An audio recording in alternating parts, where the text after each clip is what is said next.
This week's feast. The Rainbow Terrine from Food Wars.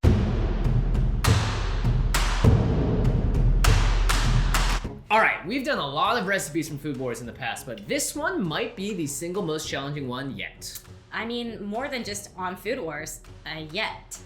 Yeah, just yet. There is a lot going on with this terrine. Yes, there were a billion steps. So might I remind you guys that this was the recipe that was voted upon by our patrons. Yeah. So of course we had to give it a whirl. Yeah, we have no idea how this is going to turn out. It's going to be an interesting process though, and we have instructions from the original Food Wars manga as well as the internet and the episode itself. So using those factoids. Everybody wish us luck. We're gonna need it. We'll do our best. Otherwise, I'm gonna get rid of this whole costume by the end of it because I don't deserve to wear it. パテにじゃがいも、人参、ズッキーニなどを練り込んで七色の層を作り、各層の野菜それぞれのうまさを生かすよう調理されている。よくこの仕事量をあの時間内でこなしたものだ。7 freaking layers of food? Well, this is no problem for Chef Soma. Mincing up these layers to a perfect consistency should take no time at all. Yeah, take that, carrot. Hiya! Chop, chop! Anytime now. Okay, yep, that actually took forever. So let's just skip the pleasantries and eat our humble pie. We are sticking as many of these ingredients into a food processor as possible to get to the exact right consistency.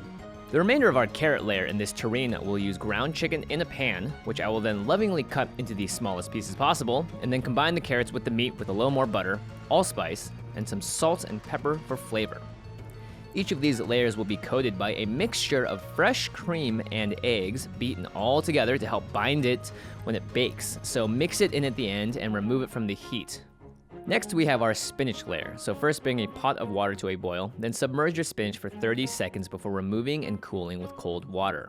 In a pan, add your tuna and spinach together, cook until combined, then pour over your egg and fresh cream mixture to again merge it all together. Remove from the heat and set aside. Next, we have a zucchini layer. So brown some ground beef with salt and pepper, and then add in your freshly food-processed zucchini. In goes the egg and fresh cream combination, allspice on top, and mix it to the same level as the other layers we just made. Remove and set aside. Now the manga recipe for Food Wars asks for pumpkin, but we decided on an easier and faster layer by using eggplant. This you're gonna have to use a knife to dice up until it's as minced as it gets because it would turn into a sludge otherwise in the food processor. So add in your egg and cream layer, mix it, and remove it from the heat. Whew. Okay, on to layer 5. Jeez, 5. This one uses a layer of ground chicken, so cook that up in the pan and then remove it to finely mince in a food processor. Pour it back in and add in equally minced shiitake mushrooms. Pour in your, you got it, cream and egg mixture and top it with allspice, salt, and pepper. For our tomato layer, we used canned tomato paste, roasted cherry tomatoes, allspice, and the same cream and egg mixture. We also added in an extra beaten egg to give it a thicker consistency before removing from the heat. And this is actually something you can do with pretty much any of the layers depending on what the consistency looks like. Finally, we have our potato layer, which starts with boiled and mashed potatoes, salt, pepper, allspice, and cream and egg mixture. Keep stirring it together until it's fully combined, and let's finally assemble this sucker. Begin with your carrot layer in a non-stick pate mold and mush it to the bottom as evenly as you can. Follow that up with eggplant, then the tomato layer next. Now make sure you're not pressing too hard on these layers as it will affect the ones below it. Cover the entire surface and just gently press it down with a spatula or spoon to even out the top side. Next is the mushroom layer, and then the zucchini, then the potato, and finally our green spinach. Throw this into the oven at 265 degrees Fahrenheit and bake it for 50 minutes. Then let it chill and put it in the refrigerator until it's nice and cold. Now the final parts of this terrine are these sauces. The green herb sauce contains walnuts, pine nuts, olive oil, basil, parsley, shiso, and dill, and it's blended together in our good old food processor. Add a little more olive oil to help with the consistency and just keep on mixing it together until it's nice and finished. The second sauce is a mix of water, gelatin, sudachi juice, soy sauce, and mirin, all dissolved together before solidifying and chilled in the fridge. When everything is finally done, remove the terrine from the pate pan and carefully slice off one of the layers so we can see the full rainbow effect. Wow, this actually looks pretty darn good. Now it obviously isn't as perfect as how they show it on Food Wars, but for what it's worth, we've got the rainbow in full effect across this dish. Once you've dressed the sides with your sauces, you're ready to go. And voila, a terrine. One of the most difficult dishes we've ever seen on Food Wars and a heck of a challenge. It was not only time consuming, but nerve-wracking as well. We had no idea if it would turn out when we removed it from the pan and had to take extra care to make sure each layer was roughly the same consistency so they wouldn't bleed into each other. All things said and done, we're pretty proud of the way this came out. We don't really recommend anyone trying this at home though.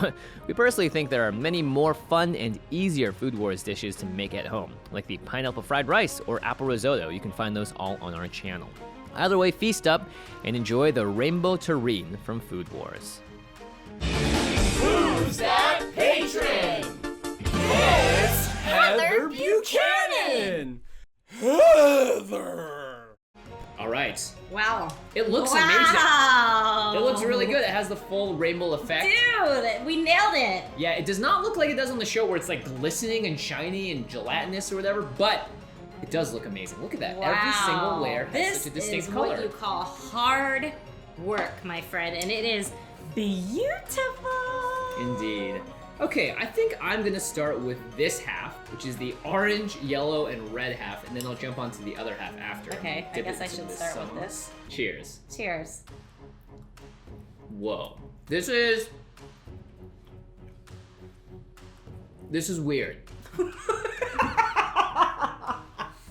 There's so many flavors going on at the same time. Dude, have some of this Jello though. Some of this ponzu Jello. Really good. Okay. Really good. I'm gonna try each of them individually now. I'm gonna try the other half. I like spinach. I like you the green. my side better? I like tuna. Don't really like that one. I like your side better. Really? Yeah. Ooh, I like the tomato actually. The tomato one's really good. So there's a lot of things happening with the terrine. It's got a bunch of layers.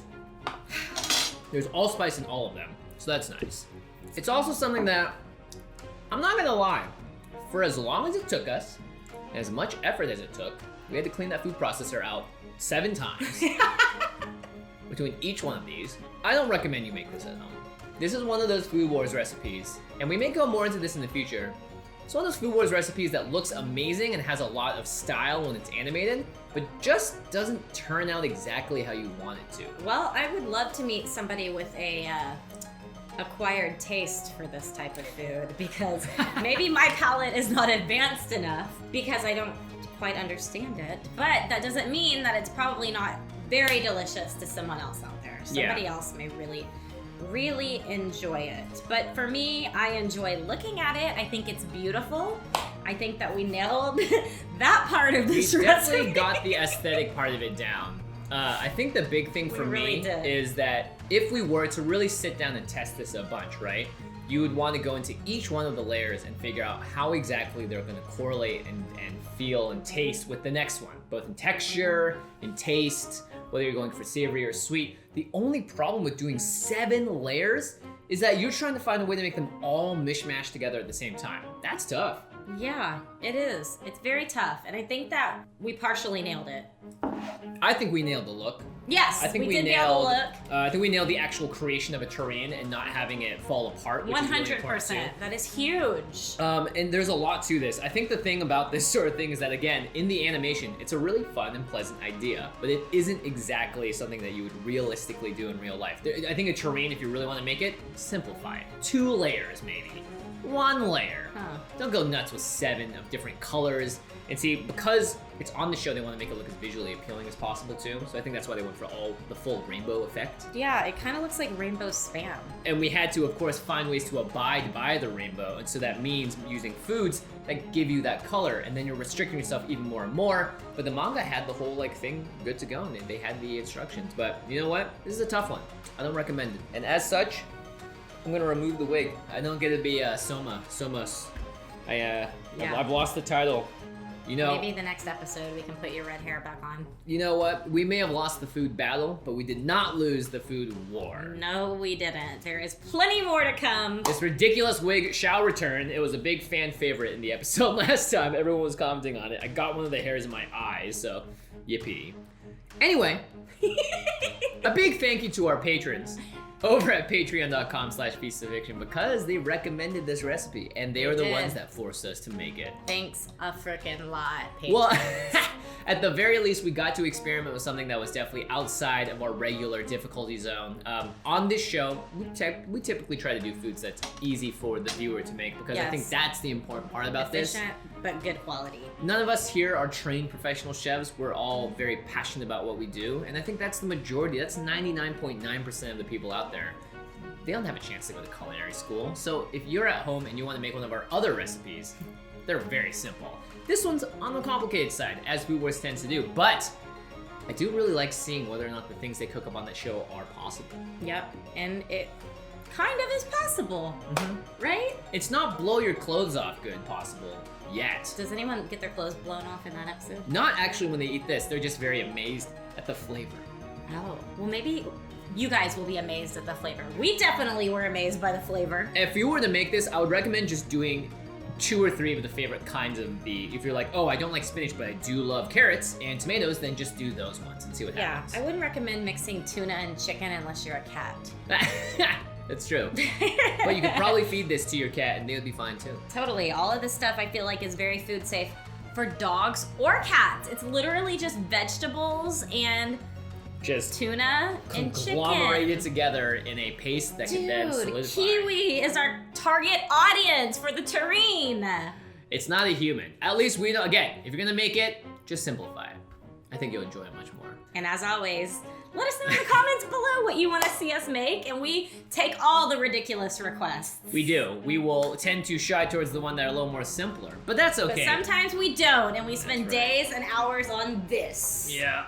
But you know what? It's about the journey. It is. We had a The really destination. fun journey, and probably we learned we're not going to take another terrine journey. Yeah, the train. The journey stops here. Yeah, we're not going down that path anytime soon. So let us know in the comments what you want to see us make next on the show. Don't forget, follow us on all of our social medias. Check us out, patreon.com/feastfiction, and we'll see you next time. Bye-bye.